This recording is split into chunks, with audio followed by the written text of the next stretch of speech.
If you have visited the town of Crestwood, Illinois in the past 2 decades, you might have unwittingly consumed cancer-causing chemicals.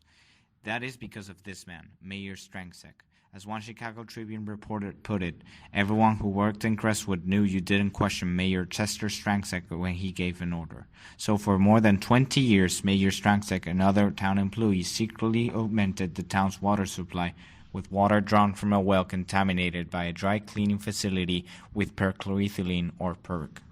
The money saved by substituting the clean water of Lake Michigan with contaminated well water helped Crestwood give a property tax rebate and earn national reputation as one of the best-run towns in America. But a single mother of 3 children who developed rare forms of cancer knew something was wrong. That's how Tricia Cross, now 51, became a researcher, citizen activist, and whistleblower. Eventually, the lies caught up with the town officials when the State of Illinois Environmental Protection Agency, or EPA, forced mandatory inspection of all the emergency wells in the state in 2007. But it wasn't until April 2009 that word got out to the public when Chicago Tribune reporter Michael Hawthorne wrote an article in which he stated that the city had been using a well with contaminated water with toxic chemicals for more than 20 years. The whistleblowers, 2 citizens, Tricia Cross and Tim Janesic, who had been fighting to bring justice into town for several years, had finally achieved recognition. Here's the timeline of events that took place in Crestwood since the contaminated water started being supplied to the public in 1985. As it can be seen, from 1985 to 2007, the contaminated water was supplied to the citizens of Crestwood without their knowledge. Finally, in 2008, the word got out to the public, and in 2010, it was proved that there was a correlation between contaminated water and cancer disease in the village. Okay, let's go back on time. The water collected in 1985 by Illinois EPA indicated a concentration of 2.8 ppb of DCE in the public water supply well. In order to have an idea, 1 ppb is approximately equivalent to 1 drop in a swimming pool. But why are we speaking about this compound? DCE is an organochloride with this molecular formula. It is a colorless liquid with a sharp odor. It is considered a potential occupational carcinogen with huge health effects on the central nervous system. Some symptoms are sedation, spasm, and unconsciousness. Was this concentration of contaminants violating the public drinking water standards? Actually, the maximum contaminant levels, MCLs, allowable in public drinking water supplies established by the Safe Drinking Water Act are below the allowable limit of 7 ppb for DCE and 100 ppb for the second compound. Then you are asking, where is the problem? The problem remains in the breaking down of DCE and PCE in the environment, becoming vinyl chloride, and the U.S. Environmental Protection Agency says that vinyl chloride is not safe to consume at any level. Were Crestwood allowed to continue using the well? Crestwood was informed of this contamination and was required to conduct quaternary monitoring for volatile organic chemicals, mainly these 2 compounds we were speaking about. The results obtained were 4 ppb of trans DCE in August 1986, and the confirmation sample taken in November of the same year indicated 5 ppb. The routine sampling schedule of the public water supply well was stopped because Crestwood officials indicated that the well was to be used only for emergency backup. Instead, they purchased the Lake Michigan water as their drinking water supply. Then, which is the problem if they were supposed not to use the well? The problem is that the Illinois EPA discovered that the contaminated emergency backup water supply well was being used illegally by supplementing the treated Lake Michigan water. The results showed the detection of DCE in multiple sampling events of the well from 2007 to 2009, with a maximum level of 2.6 micrograms per liter, as you can see in the table. In addition, the 2007 to 2009 sampling also identified the presence of vinyl chloride. Which is the origin of these chemicals? Well, the different soil samples taken show that the chemical contamination was the highest at the location GP6, as you can see in the map, directly behind the Playfield Cleaners facility. The analysis detected the presence of the primary dry cleaning solvents. As there is no available data about the contaminants of well 1, a bedrock monitoring well was installed at the location midway between the dry cleaning facility and well 1. Samples from the bedrock monitoring well detected the same contaminants found in well 1, including vinyl chloride. Only data from October 2007 is available, where the highest level of vinyl chloride detected in Crestwood Well 1 is registered, which was 5.4 ppb, exceeding the cancer-based screening criteria and the maximum level.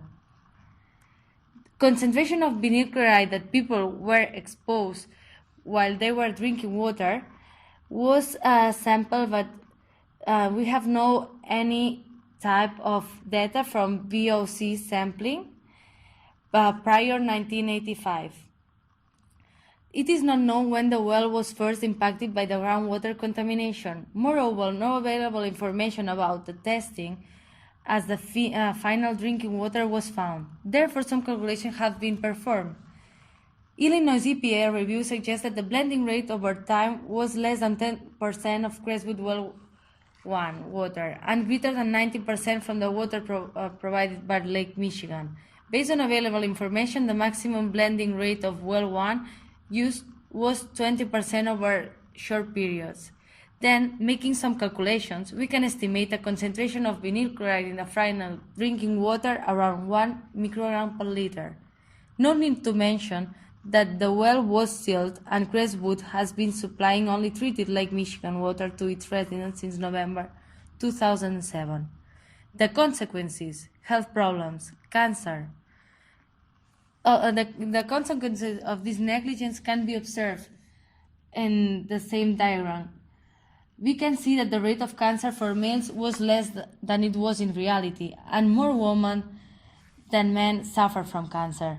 Regarding the different types of cancer, the group of cancer which was detected the most was, as presented in the P chart, from breast invasive for females, and in the case of males, prostate and lung and bronchus.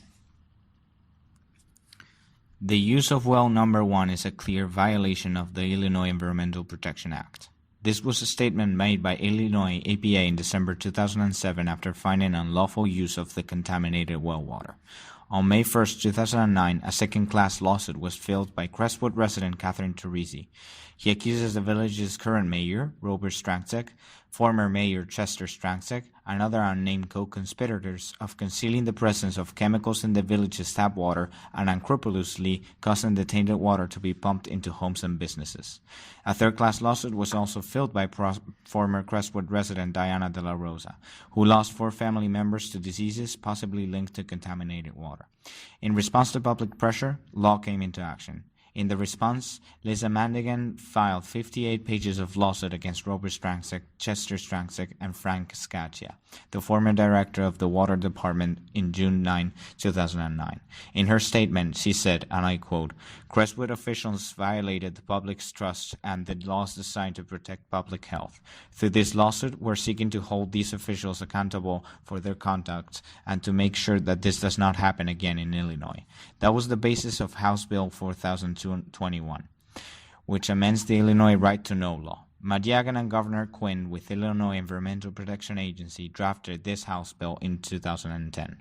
The main points of the bill are: passed by Illinois General Assembly and Illinois Senate, addition of specific notice and requirements to existing right-to-know provisions in Illinois law, notice in public about the risk of contaminants and dangers of transferring vapors of hazardous contaminants from soil and underground water into buildings. Noticing is also required when the EPA discovers groundwater contamination will cause threat to public drinking water supplies. If EPA forwards water supply matter to Illinois Attorney General Office for implementation of actions. If EPA issues a CO order. Documentation management by owners or operators of 10 years, which includes billing records and documents of purchase of water from other water suppliers. In a statement from Illinois' Attorney General office, it was documented that, and I quote, "We need to make sure that what happened of Crestwood residents never happens again in Illinois. The law needed to be strengthened to protect public safety and to restore the public's trust. The state EPA, because of the Crestwood issue, is changing one aspect of its water testing. There are more than 1,000 communities in Illinois that deliver water that they first purchase from someone else, another community or supplier. The EPA has always done its water quality testing at the supplier, and now it will also test also at the distribution point." This is the general location of the contaminated well in Crestwood. Through this aerial view, we're able to see the location of each soil and groundwater test taken and the most important reference points, the Playfield Plaza Shopping Center and the area near the abandoned Crestwood well. This area was investigated by Illinois Environmental Protection Agency's Office of Site Evaluation. Also, we can see pictures of the most important samples evaluated. The objective of the investigation was to, first, determine whether the shopping center may have contributed to contamination of the well, and second, to determine geology and shallow groundwater flow direction above the bedrock within the area of the abandoned well. In total, 4 soil samples and 10 groundwater samples were collected using the sampler GeoProbe equipment. Here we can see the real equipment used and a schematic view of this instrument. Both soil and water samples were analyzed using a photoionization detector, or PID. Also, purge and trap gas chromatography and mass spectrometry were used to evaluate any presence of volatile organic compounds. On the other hand, the soil samples were analyzed first through a visual inspection looking for any staining or other potential signs of contamination, and second, using X-ray fluorescence, a spectrum analyzer to detect any lead components. The EPA used their own developed and approved methods to take samples. Most of these methods are published in the Code of Federal Regulation and were created according to the Performance-Based Measurement System, or PBMS. This system consists of a one-size-fits-all approach to reduce costs and develop new technologies, but proved to be inflexible and ineffective when approaching different problems, thus being changed in 2008. This is, after the tests were done in Crestwood. Also, the agency underwent in 2009 a review of its methods for detection and quantitation, and its conclusion was that a single process did not meet the diverse needs of all programs. The reports also show the measurements of lead made by X-ray fluorescence in 5 sites, since local citizens were concerned that lead-based paints used for maintenance of the tower may be present in the shallow soil beneath it. This is a sample of one boring log obtained from well named GP5, which resulted positive for volatile organic compounds, together with other 2, GP8 and GP9. These results are summarized in this image, where it is possible to see that testing points are all situated near the shopping center.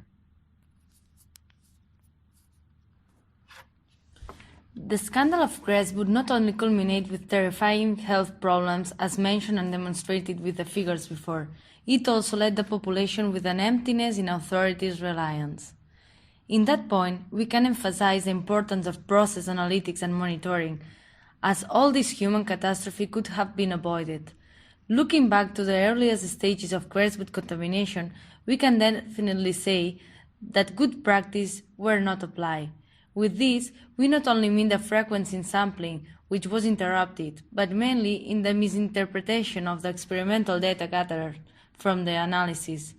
Collection of information was interrupted because of using another source, in that case Michigan Lake, and the interpretation of the data was not enough accurate, as the transformation of the compounds to vinyl chloride was not taken into account. At this stage, when neither the legislation was respected, it is impossible to think that the so-called license to operate was met, as there was no transparency of the issue and authorities only were motivated for an economical reason, lowering the costs. This is all from our side.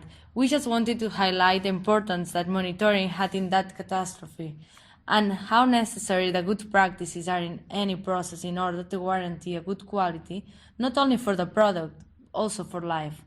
Thank you for your attention.